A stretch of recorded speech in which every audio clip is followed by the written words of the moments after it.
guys, it's summer and today we're getting rid of a lot of my books.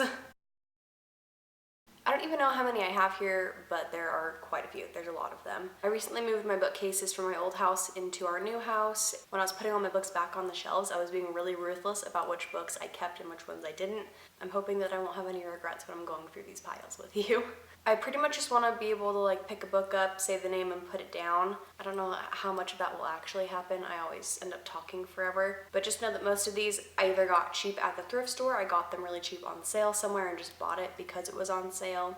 I've had these books on my shelf for a long time and haven't read them. There's just other books that I would pick to read over them most of the time. And a lot of these I'm getting rid of just because I'm not in the mood for YA anymore, especially YA romance. I do still like some YA books, but I'm just a lot more specific about the things that I want to read about within that genre.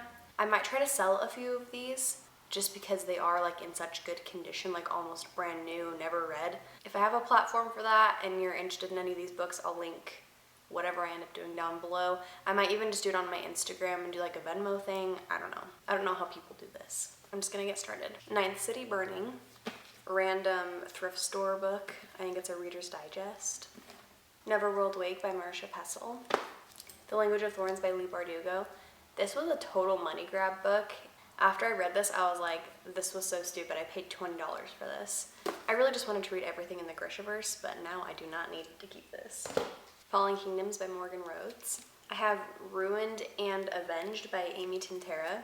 I like the concept of this, but I feel like it's YA, so I'm just not gonna like it as much as I would if this same concept was done in an adult book. Truth Witch by Susan Dennard. The Count of Monte Cristo.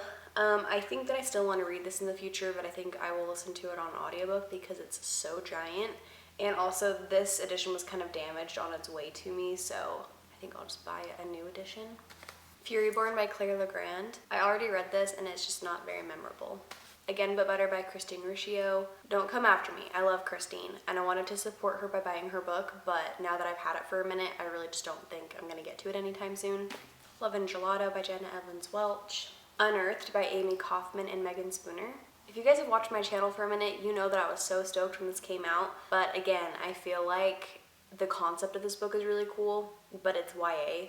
It's also by Disney Hyperions. There's probably not going to be any kind of swearing or grit or anything in it. That bird is so loud. I would just like this book a lot better if it was in an adult book. Roman Crazy by Alice Clayton and Nina Baki. Rebel of the Sands by Alan Hamilton. Is Everyone Hanging Out Without Me by Mindy Kaling. The Mothers by Britt Bennett. I love this cover, but I have no idea what this book is about. I just got it because it was at the thrift store for $2. It's also annotated because I think it's from a book subscription. Summer Days and Summer Nights, edited by Stephanie Perkins. People are gonna like unsubscribe to me after this. I'm getting rid of Leah on the Offbeat and The Upside of Unrequited by Becky Albertalli. I loved Simon. I did not love this one. There were certain things in the book that were really cool, but I just overall did not love it. It's not very memorable. And I bought this as a new release, and I honestly wasn't even that excited about it when I bought it. I just bought it because I thought that I should. Insomnia by Stephen King. This is a giant book, and I found out after purchasing it that it's also set in Derry, Maine. If you watched my channel for a second, you know that I hated It by him, which is also set in Derry. I just don't think I'm ever gonna read this. And I Darken by Kirsten White. Red Queen by Victoria Aveyard. Wildflower by Drew Barrymore. This special Hufflepuff edition of Harry Potter and the Philosopher's Stone. I just don't need another edition of Harry Potter, honestly. River God by Wilbur Smith. These next two books I'm actually giving to one of my friends at work. I just barely found out that she likes to read, so I was like, oh my gosh, I can give these to her. The first one is Landline by Rainbow Rowell. I already have another copy of this. I just bought this one because I liked the cover a lot, but I don't need 2 editions of this book. There are some books that I do like to have multiple editions of, but I haven't even read this book yet. But I know that my friend at work already likes Rainbow Rowell, so I figured this could go to her. And then this is The Summer I Turned Pretty by Jenny Han. I loved To All the Boys I've Loved Before, but again, I just don't really feel like I'm in the mood for YA anymore. But actually this is, I think, her favorite book, my friend from work. So she already has this, but I told her it was like a really fun, like a new edition, so I'm just gonna give it to her. Next is Wolf by Ryan Grodin. Rooms by Lauren Oliver. Dread Nation by Justina Ireland. I thought that an alternate history with zombies sounded cool when I first got this, but I just don't think I want to read about zombies anymore. The Edge of Everything by Jeff Giles. Airframe by Michael Crichton. I really like Michael Crichton, but this isn't like the #1 book that I want to read next from him, so I figure I'll probably be able to find this book really easily at a thrift store if I ever want to pick it back up. The Glass Sphere by Lauren DeStefano. I read this and it's a super cool book. Like, it has a really unique concept.